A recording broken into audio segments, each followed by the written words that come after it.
Well, Ken McEwan, it's great to see you. I had the honour of playing with you at Essex, but I would have to say, and many people say this, you were particularly watchable. You were easy on the eye, but not just in the slips, but your batting. Your great memories of playing for Essex? Yeah, certainly. I had 12 seasons there, and I enjoyed every day of it.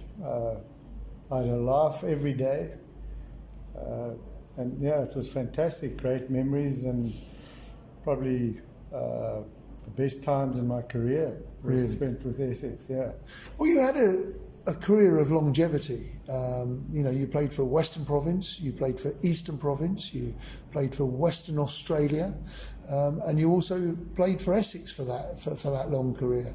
A career of longevity. Where did it all start? Where did you grow up? Well, I grew up on a sheep and beef farm in the Eastern Cape, a little town called Tarkestad. My dad we had a family sheep farm, and I went to the local school where they didn't play cricket. Did Dad play cricket? Yes, he played for the local side, and my mum and dad were good country sportsmen. We played a lot of tennis. We had a tennis court on the farm, and they played in the local tennis league, cricket and rugby, and so sport was part of our family. And I grew up from as long as I can recall with any ball in my hand and hitting it and kicking it and whatever.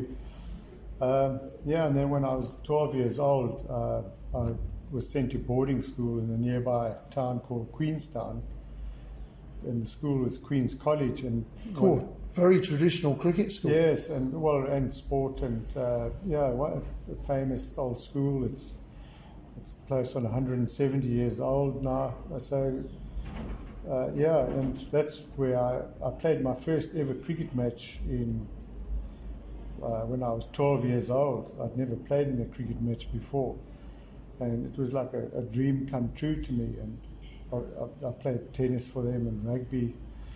I had a great time at Queen's, and I can recall the first time I played cricket.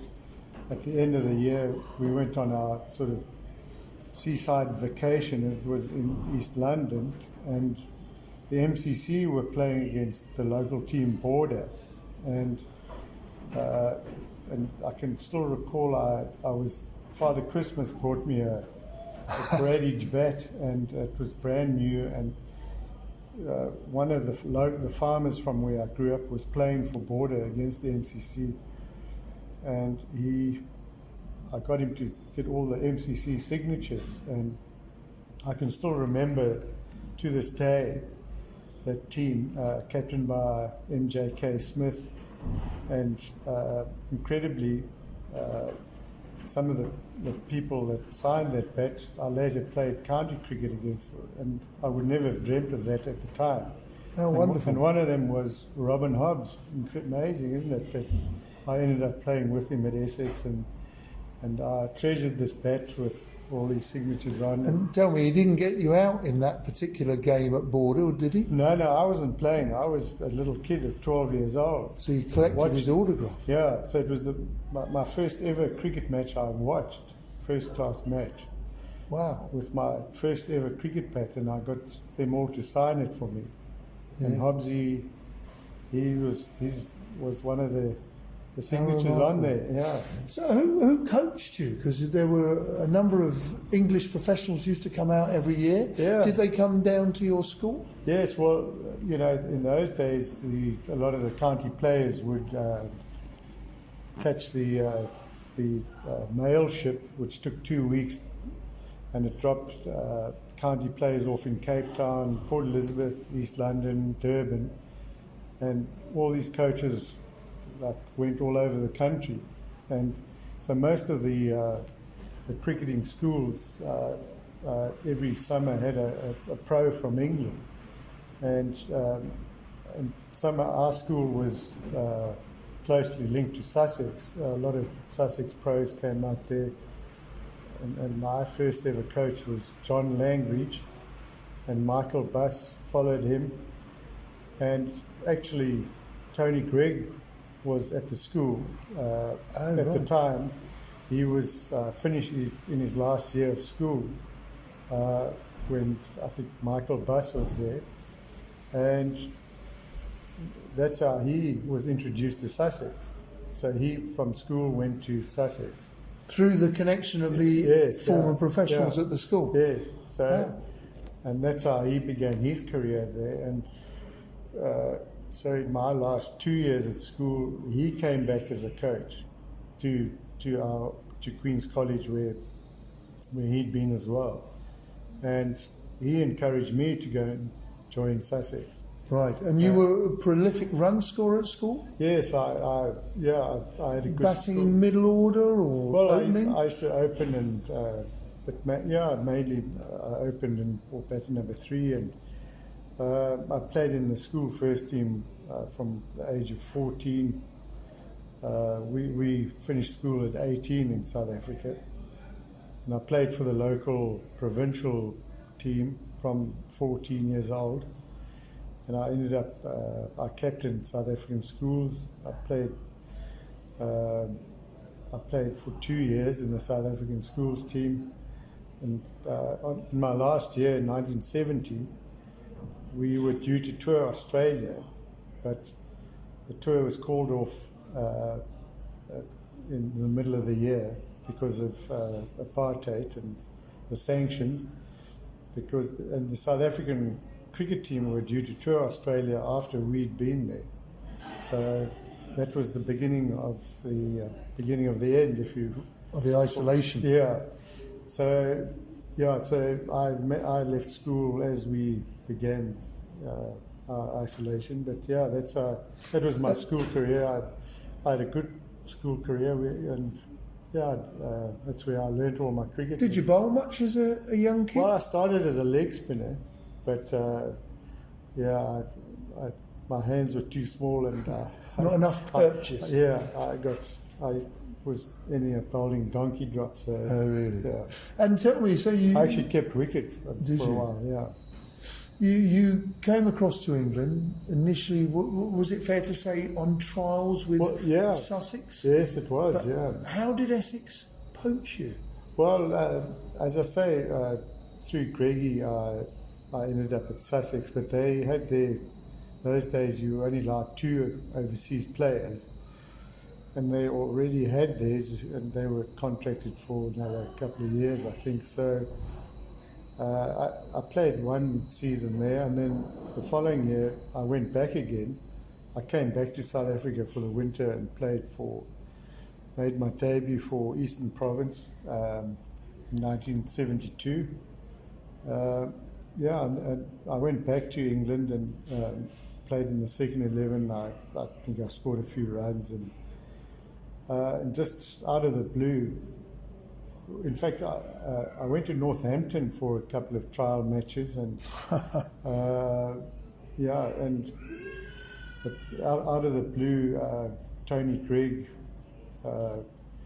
said to me, I need to get up to London to meet Doug Insall and Tonka Taylor at Victoria Station. They wanted to interview me, and the rest is history. Really? Yeah. Well, Sussex's loss is Essex's gain. And you joined Essex, and you joined a family that you grew to know and love, playing for them for the duration you suggested earlier.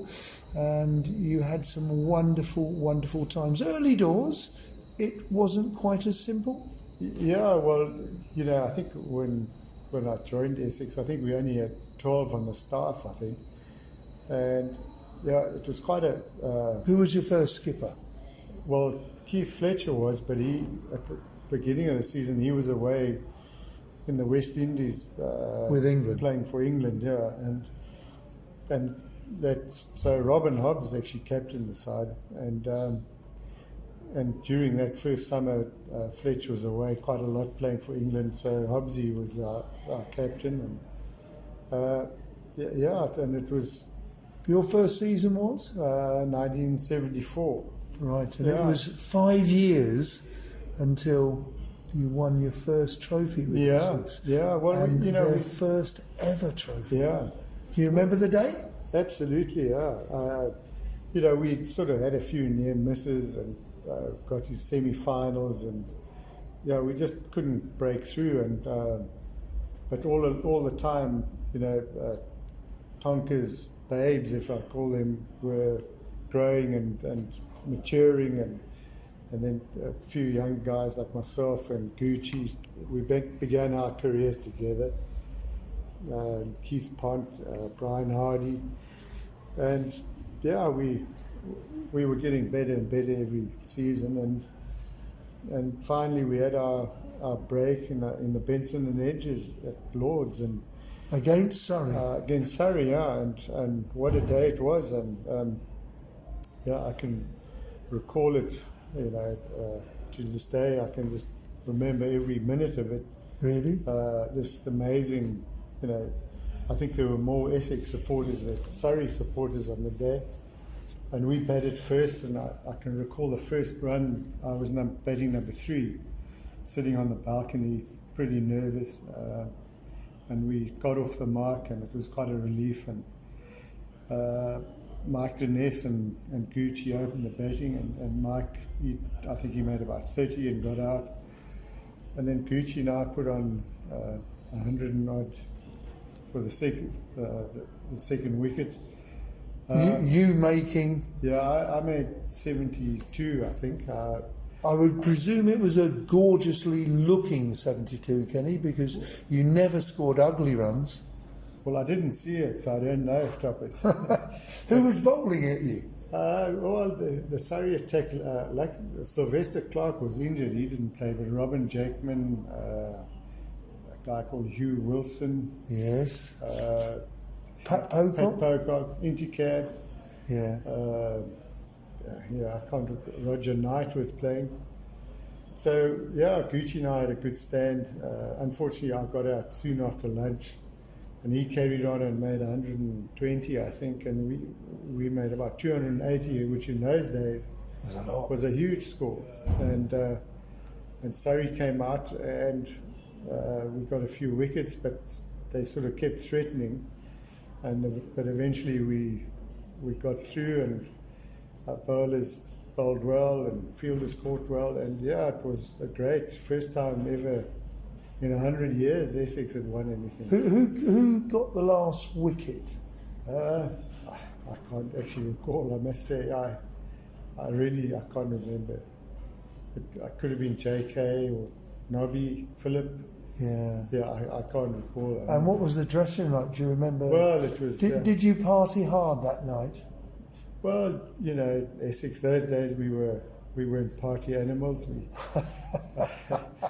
There was a lot. We had a lot of fun, and it was incredible, really. You didn't have a game on the Sunday like a John Player League. I think we did actually. We used to do that, didn't we? We actually had to travel somewhere up north. Yeah. And it was a bit of a letdown, I think. There was no time to celebrate because you had to get in the car, pack your kits up, and go for a Sunday league. I think we celebrated too much because I don't think we had a good day on the Sunday. And then we won the championship that year, probably a month later. Did you? The double? Yeah, I think the championship, if I recall, we won with a month still left in the season. Wow. So it was a resounding victory. You played a lot of cricket throughout the world. I mean, let's just go back to Eastern Province, Western Province, what I call the Curry Cup, as it was known in South Africa. Yeah. You didn't play too often. And there were only so many provincial sides. So in English cricket, you would play regularly, almost batting 5-6 times a week. And then you would return to South Africa, where, how did it work? Did you train Tuesdays, Thursdays in preparation of your next Curry Cup game? I mean, you didn't bat as often. Did you like that system, or were you happier in the English system? Well, the English system was, from a batsman's point of view, you'd get into a groove and you'd keep going and you'd hit a bad patch, but it didn't matter because you seemed to get out of it quickly. But it was difficult in South Africa and Australia. You played for a club side every weekend. You played club cricket, and it was a very high standard. And then they would select the team from the clubs. There were no professionals. Everybody had a job, and so. Did you have a job? I was coaching. Yeah, I coached at local schools. Did you? Yeah. To supplement your income. Yeah, well, so there were no professionals, and so we used to practice on a Tuesday evening and a Wednesday evening and a Thursday. But people used to come from work after 5, take their suits off, practice, and by 7 o'clock it was dark. So we basically had an hour and a half to prepare for your game on the weekend, and it wasn't ideal. But having said that, I mean, some world-class players came out of that system. So it just shows how good they were. I had the privilege of beginning my career at Eastern Province with the great Graham Pollock. How good was he? Well, he was phenomenal. I mean, he was. Where did you bat and he bat? I used to bat number 5 or 6, and he was number 4. But he was just an incredible player. I watch Ben Stokes a bit now, and he reminds me a lot of him. The way he used to just stand upright and the ball, his bat looked so wide, and anything just anywhere near short, he just short arm jab it over mid wicket. As I say, watching Ben Stokes bat reminds me a lot of Graham. So I had the privilege of playing with him, and I played here for about 6 seasons, I think, in between back to Essex and that. And then I had an opportunity to go to Australia. In fact, it was a club side, the Perth Cricket Club, invited Graham Gooch to go. But midway in the county season, he found out he was going to be selected, or had a chance of being selected for the England side to tour Australia that year. So he suggested to the Perth club, and he came to me and he said, would I be interested to take his place? And I said, well, I had the disappointment of our schools tour being cancelled, and I always wanted to play in Australia. I played against the Aussies a few times for Essex and that, but so I said, right, I'll forsake coming back to South Africa and go and spend a season playing club cricket. And I had a good season, and I went back for another 2 years, and I played for Western Australia in the next few years, and that was a great experience, playing at the Wacker with the great. We had a fantastic team. Go on, give us a few of those names. Well, I can recall playing one match where I was the only player who had never played in a test match. Really? In the side, yeah. So would that be somebody like your Lilies? Yes, it was during that Marsh? era. Yeah, Rod Marsh, Dennis Lilly, Graham Wood, Bruce Laird, Kim Hughes, Bruce Yardley, Terry Alderman, Mick Malone. It was an incredible side, and it was a real privilege to play alongside all those great names, and we won the Sheffield Shield, and so it was another great experience. The one thing that I'm quickly picking up here is you obviously had a successful career playing with the great Essex era, winning many trophies. Yes, You won the Sheffield Shield with Western Australia. I think you won titles, different competitions with Western Province, but then you also came back to Eastern Province, and you won. Yeah, we won the Currie Cup for the first time. First time, like Essex, the first time in over 100 years. Yeah.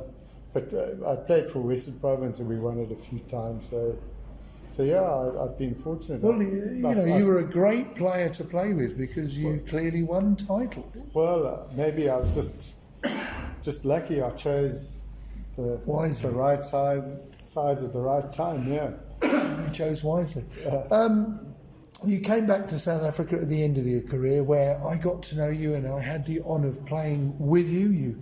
I'm very pleased to see you at second and third slip, snaffling up a few catches off me. But you came back to South Africa. You were a farmer. Yes, when once I decided to retire from Essex, I mean, the reason I stopped playing at Essex, with all due respect, in those days, one couldn't just stop financially, just stop playing cricket, and you'd have got to find something else to do. And I was fortunate, had an opportunity to go farming, not on my family farm, but in another part of South Africa. And I thought at that stage, well, our first baby, our son, was due in the following year, and so we decided, well, maybe we need to change our life and look for a new career and with a new family, and instead of traveling around the world. And yeah, I mean, I was fortunate at Essex. I mean, we all know in those days you didn't make enough money. You had to find a job in the winter. And yeah, I couldn't see myself sitting in an office all day. Outdoor man. Yeah, and one thing I'm grateful for, I had a good benefit here at Essex. We were lucky, and so I decided, well, if I've got to make a break, I must do it now. So I started a new career, milking cows. I was a dairy farmer, but I was still able to play a bit of cricket during our summers here. And that's how I ended up coming back to Eastern Province. Yeah. And then I actually I retired from at Eastern Province. We won everything in the 3 years I played here. All the one days, the Curry Cup twice. And so I thought, well, I'll end on a high. And then 2 years, I was on my farm milking my cows, and I had a phone call from an old friend of mine who was running border cricket, which is where, in East London, where I started. I played for their school side. And they had just been promoted to the Curry Cup, so they were looking for a bit of experience, and they talked me into playing for one more year. So I commuted it was quite a long commute. I had to fly to East London with no practice, played, and I had quite a good season. And that was in 1992. And my last game of the season, I made 134, not out. And I thought, I must bow out. And that was it. I said to them, no more, I'm not playing anymore. And it happened to be the year that it was the 92 World Cup in Australia. And South Africa were readmitted. Yeah. So I didn't time my career very well. I finished finished school in 1970 and retired in 1992. So. Yeah. But you went full circle. You went back to the place, in some respects, where it started. Yeah. Kenny, you're a very popular gentleman that's played all over the world. You've played in Australia, you've played in South Africa, you were a hero at Essex. But with all the players that you've played with, and there have been many greats there, if I asked you who was the finest or the greatest player you watched bat, and the greatest bowler that you felt you played with anywhere in the world, who would those two be? Yeah. Well, it's quite difficult because I was fortunate to play with many great players, so it's very difficult to just to identify one. So I played with Graham Pollock, and he was like he was a genius, world-class player. He did play quite a few tests, but sadly he was cut short, and the world never really saw him. Graham Gooch, I've got to say, playing with him, we started off together. We started off quietly, and he took off, and it's all history. We all know about what he achieved and how he played. So, and the best bowler that you think you had in your 11 anywhere in the world. Well, you were pleased to see him in your dressing room. Well, I suppose I've got to say Dennis Lilly, because wow. I had the privilege of playing with him for Western Australia, and I was very pleased I was on his side. It wasn't so pleasant facing him in the nets at the Wacker, but luckily that's the only time you had to face him. But there have been many more. Going back to Essex, John Lever was a fantastic bowler who just bowled all day, took thousands of wickets. Okay. Now there's some great people there, but now I'm going to ask you just to finish off. What about you're standing at slip and you're in total admiration? Who would be the best batsman you've seen, anywhere in the world, and who when you face, you took guard, you had your Duncan Fernley Magnum, as I remember. Yeah. Who would you go, oh my God, he's a good bowler. This guy's going to create merry hell for me.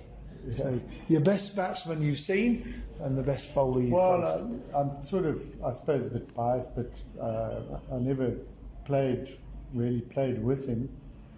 But Barry Richards was he was like a schoolboy hero to me. And I played against him a lot. I played the odd game with him, but he just made it look so easy. Look, I played against a lot of like Viv Richards and Gavaskar, and there were so many of them. But I'd say he was probably the most perfect batsman I've ever seen. And bowler? That's awkward because playing county cricket, we faced most of those great West Indians, and it's difficult to pick which one. I'd say Andy Roberts comes to mind as he was a fantastic bowler, and he'd be one that you'd stand at the other end, and Ken McEwan, we've come to the end. It's been fascinating, it's been lovely, and it's been absolutely a privilege for me to be able to say that I played with you, and here again a few years later we're having a chat about your journey in the world of cricket, and it's been a phenomenal one. So Ken McEwan, thank you. My pleasure, Toppers.